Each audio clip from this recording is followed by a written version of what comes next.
মাননীয় স্পিকার, কি দোষ ছিল তারেক রহমানের? তার কোমর ভেঙে দিতে হবে? কি দোষ ছিল চোখ বেঁধে তাকে টানিয়ে উপর থেকে ফেলে দেবে? যখন 90-এর আন্দোলন চলে, সর্বদলীয় ছাত্র ঐক্য মিছিল করে, মিটিং করে, দেশনেত্রী বেগম খালেদা জিয়া যখন গৃহবন্দী, তখন আমাদের কাছে আন্দোলনের দিক নির্দেশনা নিয়ে, চিরকুট নিয়ে সেদিন ঢাকা বিশ্ববিদ্যালয়ে এসে আমাদের আজকের মাননীয় প্রধানমন্ত্রী আমাদের হাতে তুলে দিয়ে আমাদেরকে বলেছে, এটা নেত্রী নির্দেশনা, সেই অনুযায়ী আপনারা আন্দোলন সংগ্রাম করুন।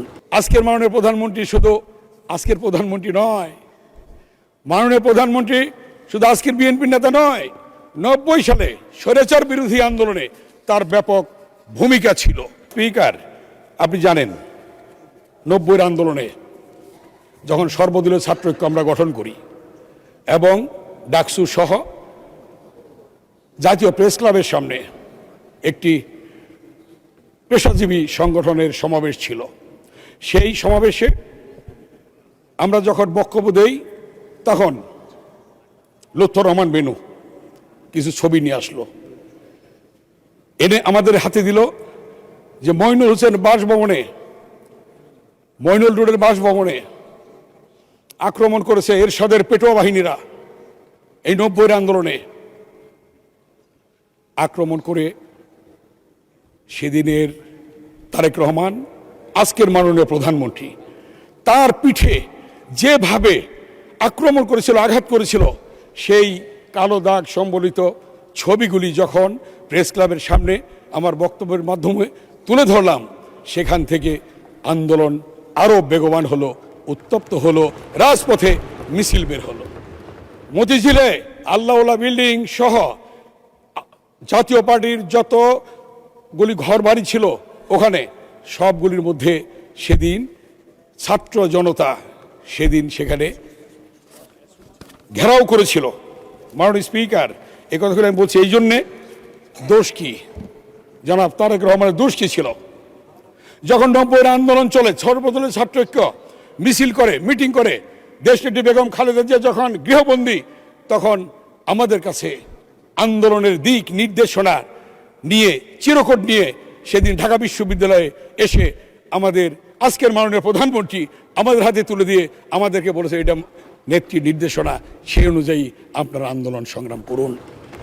মাননীয় স্পিকার, আমি এই কথাটি এই জন্য মনে করছি, আজকের মাননীয় প্রধানমন্ত্রী শুধু আজকের প্রধানমন্ত্রী নয়, মাননীয় প্রধানমন্ত্রী শুধু আজকের বিএনপির নেতা নয়, 90 সালে স্বৈরাচার বিরোধী আন্দোলনে তার ব্যাপক ভূমিকা ছিল।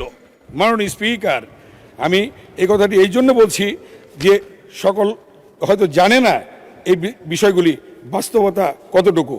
আপনারা জানেন মাননীয় স্পিকার, তার পরবর্তীতে আপনি জানেন যে আমাদের পরবর্তীতে আক্রমণের শিকার হলো,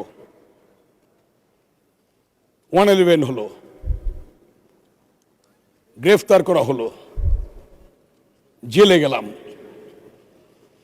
আমাদের পাশে 2-3টে রুম পরেই আজকের মাননীয় প্রধানমন্ত্রী অবস্থান করছেন জেলখানায়।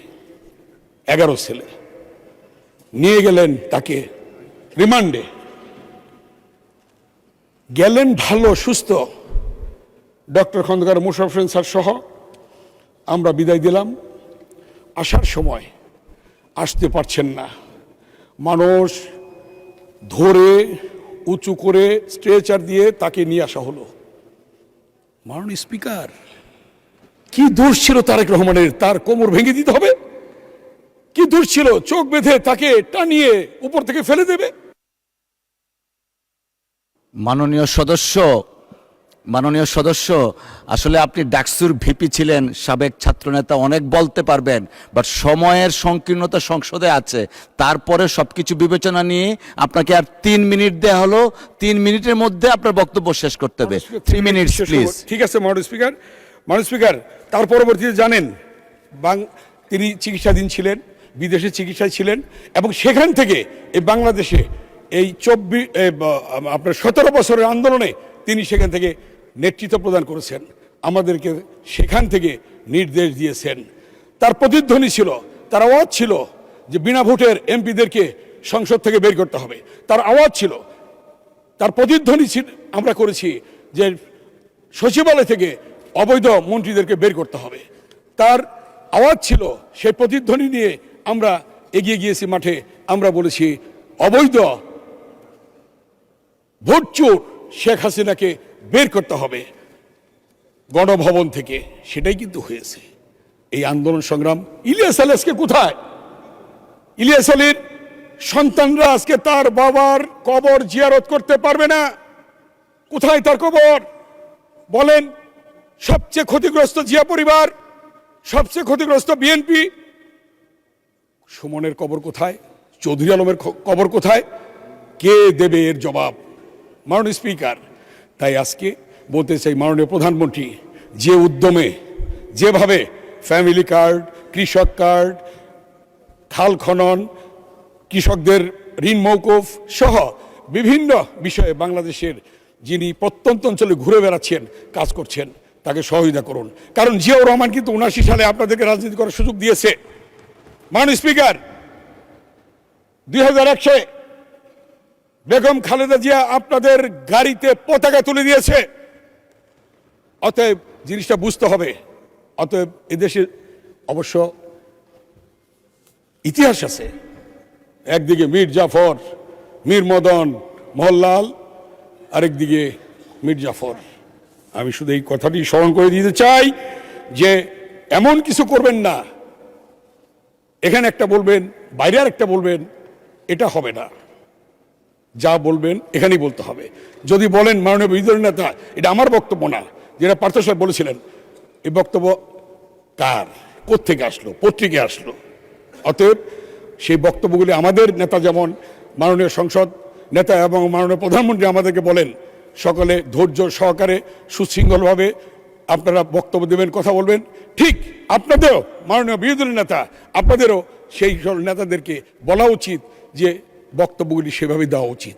কারণ এটা তো সরকার, গণতান্ত্রিক সরকার, ভোটের সরকার, নিরঙ্কুশ 2/3 ভোটে নির্বাচিত সরকার। অতএব এই সরকারকে কোনোভাবেই জি ধন্যবাদ।